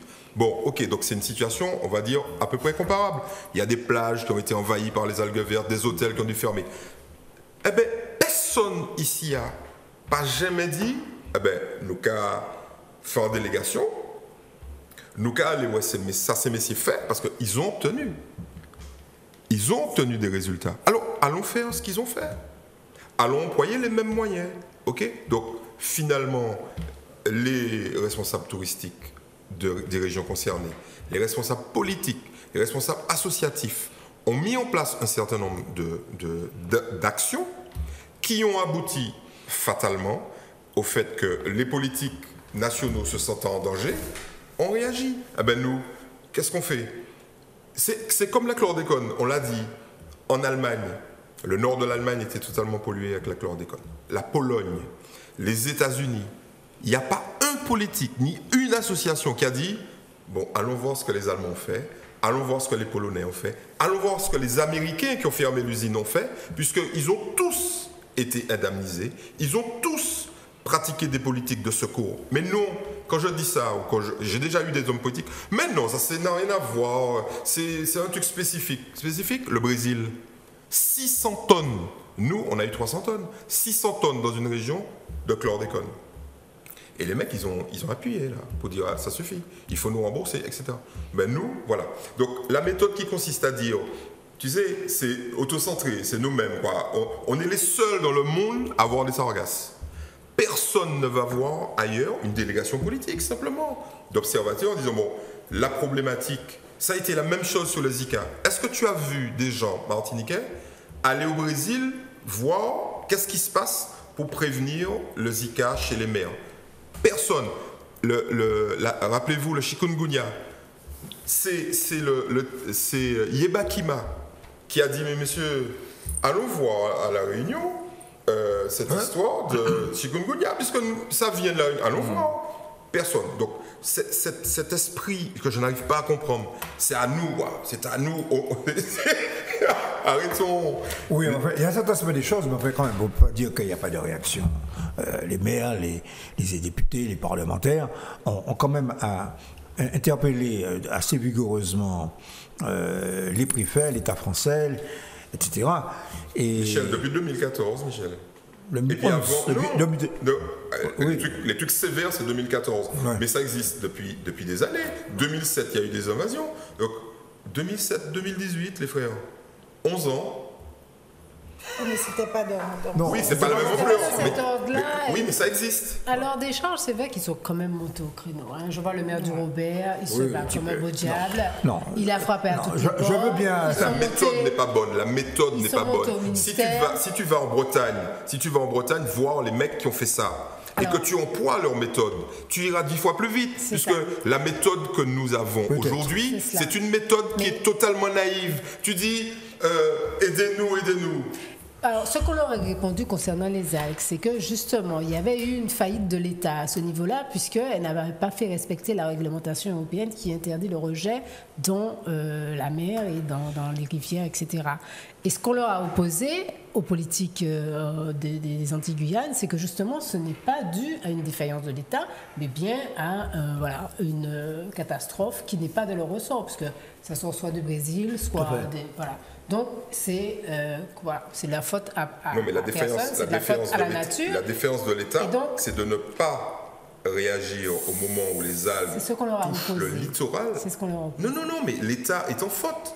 Quand l'algue touche le littoral, dans la plupart des cas, appartient à l'État. Aujourd'hui, donc l'État ne peut pas laisser un littoral indéfiniment être pollué, parce que c'est de la pollution. Donc il y a un certain nombre d'actions préventives à faire dans le rapport de force à établir avec l'État que nos politiques n'ont pas encore intégré. Ils disent, messieurs, faites votre boulot. Mais quand le mec ne fait pas son boulot, qu'est-ce que tu fais? Qu'est-ce que tu fais? Alors, Question. je crois que là aussi, alors sans vouloir, voilà, je me fais l'avocat des politiciens, loin de là, des politiques, loin de là, mais là encore, je crois que la population a un vrai rôle à jouer. Et je trouve que l'action citoyenne, ça commence à venir. là non plus, parce que les politiques ont besoin d'appui, ils ont besoin des citoyens derrière eux. Non mais c'est bon, moi, je veux dire, on va pas non plus faire des caravanes pour toutes les causes. Il faut que les mecs fassent leur boulot, quoi. Il faut qu'ils fassent leur boulot. Alors, chaque fois il y a un problème, il faut les populations mâcher, etc. Il faut qu'ils fassent leur boulot. Non, moi il ne nous reste pas beaucoup de moi je temps. te dis une chose, il faut pas quand même. J'ai déjà dit une chose, faut pas manquer un éléphant dans un couloir. Oui. La responsabilité de l'État, je veux bien qu'il y ait des carences pour le élu. Il faut appeler un chat un chat.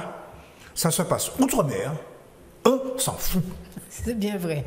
Ok, c'est ça. Non, mais faut nommer les choses. Donc, Faut nommer les choses.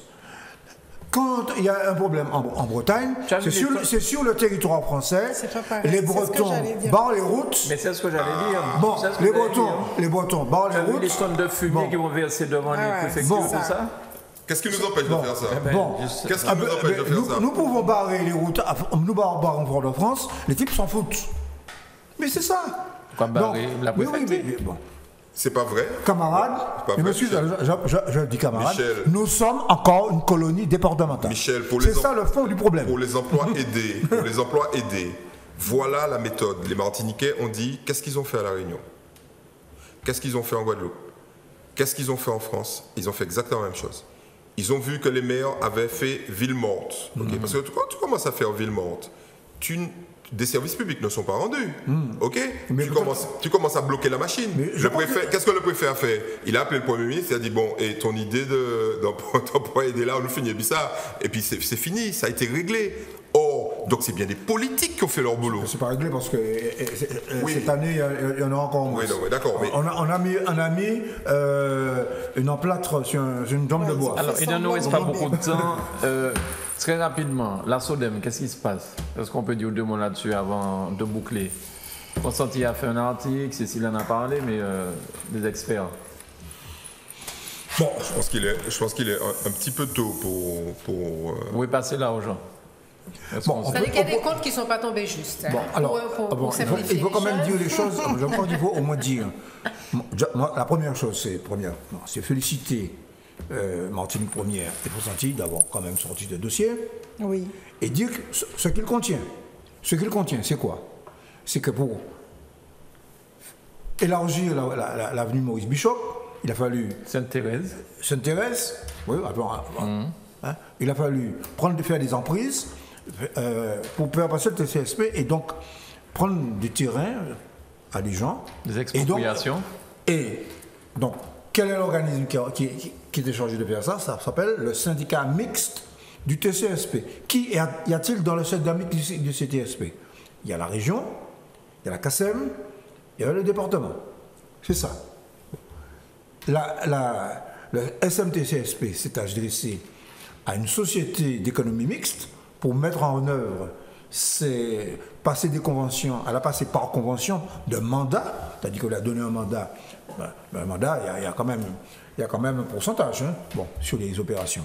C'est-à-dire qu'elle a payé la SODEM pour faire ce travail. Et la SODEM a passé des conventions avec les gens et le TCSP a payé la SODEM, entre autres. Il y a des fonds européens pour un tiers de ces sommes, d'après ce qu'on dit, pas la totalité. Et là, il s'aperçoit que les gens n'ont pas reçu. Bon, il se trouve que, je dis toujours ce qu'il y a dans le dossier, je n'ai pas fait l'enquête personnelle. Ça aurait été intéressant si j'étais à la concurrence, à la consommation de faire cette enquête. Aussi une enquête intéressante. Là, il se dit mince. Non, parce que pas dit dans une enquête de ce genre, le CRPJ travaille, mais à ses côtés, la DIEC ou l'ex-DTCRF comme sachant. Des enquêtes de ce type, des enquêtes de ce type, j'en ai faites. Bon, bien. C'est tout. Il ne reste pas beaucoup de temps, donc la SODEM, on ne sait pas où passer combien d'argent. Alors, le problème, c'est que, est-ce que l'argent a été détourné à des fins personnelles, ou bien est-ce que la SODEM, qui était une société en difficulté, comme toutes les sociétés économiques d'ailleurs, parce que le marché, là aussi, est trop étroit, etc., est-ce que la SODEM, pour payer, parce qu'elle a des problèmes de trésorerie, le rapport le dit d'ailleurs. Pour payer ses fournisseurs, elle a pris l'argent des gens. Elle a pris l'argent des gens, voilà. Alors, question, vers qui ces personnes doivent se Mais retrouver? quelle que soit la réponse, c'est quand même pas normal. Hein. Ah, bien sûr. C'est quand même très, Il manque très, quand très même limite cette- comme cette- façon de cette- fonctionner. ouais. Non, mais j'ai voulu exposer le contenu. Oui. Bon, Si l'argent maintenant, est tombé, Bien sûr. si l'argent est tombé sur un compte qui était... offshore. Non, non. Non, pas offshore. Si tu as un compte à découvert et qu'il y a un argent qui tombe, Il est À comble absorbé. découvert. c'est Mais- comme découvert là, Ça découvert là, passé. l'absorbe. Alors, si c'est de l'enrichissement personnel, non, mais c'est catastrophique ce genre de choses. Encore une fois, parce que on est dans un pays où on a l'impression qu'on vit dans un pays de corruption. Mais même si c'est faux, c'est même si, terrible. mais l'image que ça renvoie, moi je trouve que Exactement. ces temps-ci c'est assez terrible, quoi. Je Terrible. me dis qu'en tant que citoyen, les citoyens doivent avoir quand même aujourd'hui absolument. Il y a beaucoup vraiment d'indignation ce- sur les oui, réseaux sociaux, absolument. beaucoup d'indignation. Surtout sur cette affaire-là, je crois que peut-être c'est que la jeudi goutte d'eau prochain, si avec Dieu le veut, on aura TCSP. peut-être plus d'informations là-dessus. Parce que là, il faut qu'on finisse. Alors, la Mercury Beach de retour en Martinique, ce sera peut-être pas possible puisqu'il y a trop de sargasses. Ça va rester Mais ça, c'est aux plus autres, il n'y a pas de sargasses. La présidente de... Non, mais à Guantan, je crois que les gens de Guantan ne sont pas tellement d'accord, président. Eh ben, c'est comme tout ce qu'on veut faire, ça fait polémique. Mais il y a des gens de Sainte-Lucie qui sont bien tristes que la Mercury soit Mais partie. c'est ça. Et ils sont en Donc train moi, de- je pense de que faire- si on la récupère et si on y arrive, c'est une très bonne chose parce que ça crée de l'activité, parce que ça, puis ça amène de l'activité, de l'argent. Ça participe au rayonnement de la Martinique. Bien. Oui, Eddie. Pour terminer, en quelques secondes, j'aimerais vous lire un article de Saint-Brieuc sur les algues. Donc, le tribunal de Saint-Brieuc a condamné l'État à une très forte amende sur une attitude qu'ils avaient jugée une carence d'intervention. Et puis, je vais vous lire. Mais au bout de 48 heures, les algues commencent à pourrir et dégagent du sulfure d'hydrogène. Tiens. C'est bien ce qu'on a. Ouais. Ok. Donc eux, les mecs, les maires se sont rassemblés. Ils ont porté plainte contre l'État devant le tribunal administratif. Et l'État a été condamné à une amende de 550 000 €. Et depuis, les types, je peux te dire qu'ils réagissent. C'est-à-dire qu'ils ne peuvent pas vraiment empêcher les agriculteurs de jeter des trucs puisque ça se passe plusieurs centaines de kilomètres en amont. Mais dès que les algues arrivent, ils dépensent du fric pour les enlever, les stocker et les traiter. Eh ben, on devrait faire exactement la même chose ici. Exact. Si le maire du Robert porte plainte contre l'État français... Pas tout seul. Non mais ne serait-ce que lui, il commence. Il dit, messieurs, j'ai attendu, vous êtes venus, vous avez fait des actions, mais les gens meurent. Ben, je porte plainte contre vous. Alors peut-être que la plainte ne sera pas acceptée, mais c'est un signe, c'est de dire le dialogue au bout d'un moment, comme ça fait maintenant 5 ans, 6 ans que ça dure et que les gens en ont marre, eh ben, moi, ce que je demande aux élus, c'est d'aller à Saint-Brieuc et puis de demander ce qui s'est passé. Parce que là, ça ne plaisante plus. Depuis Algue l'arrivée, vous, Je crois que les camion, maires, machin, et puis Non, terminé. je pense Les qu'il maires faut- de Guadeloupe veulent faire ça. C'est ce qui est en... Il faut le faire. À mon avis, c'est ce qui est en route. Bien. Et Voilà. il faut soutenir ce type d'action. Ah, c'est Alors, clair. juste pour finir, alors, candidate aux élections au François, parce que Maurice Santis n'étant plus là, je crois que... La porte est ouverte. La porte est ouverte. Eh bien, même s'il était là, Tu l'aurais battu. j'aurais été candidate. Non, je serai candidate avec mon groupe. Ouais. Et on se prépare. On C'est en se prépare. 2020. 2020. Ah, c'est dans Peut-être en 2 ans. 2021, attention. Ah bon? Tu auras un peu plus de temps. 2020, normalement, Parce que 2020. Macron veut faire les deux en même temps pour économiser de l'argent. Mais je C'est-à-dire suis les pas élections sûre qu'il fera régionales. ça parce qu'il a besoin d'avoir quelques maires quand même. Et il n'en a pas du tout pour le moment. Ben, Avant Donc, le je Lorrain, pense il y a le Lorrain, il y a Casse Il y a Pilote. 3 maires ici. Il y a Casse Pilote. L'autre, le troisième, c'est où? Casse Pilote. Casse-Pilote, Saint-Pierre Et et Saint-Pierre. le Lorrain. Saint-Pierre. Saint-Pierre, oui. Ah bah oui, tu sais, sans rien faire. Non, mais ça, c'est des gens qui se sont Oui, mais, Fais attention. mis à marcher. Fais attention.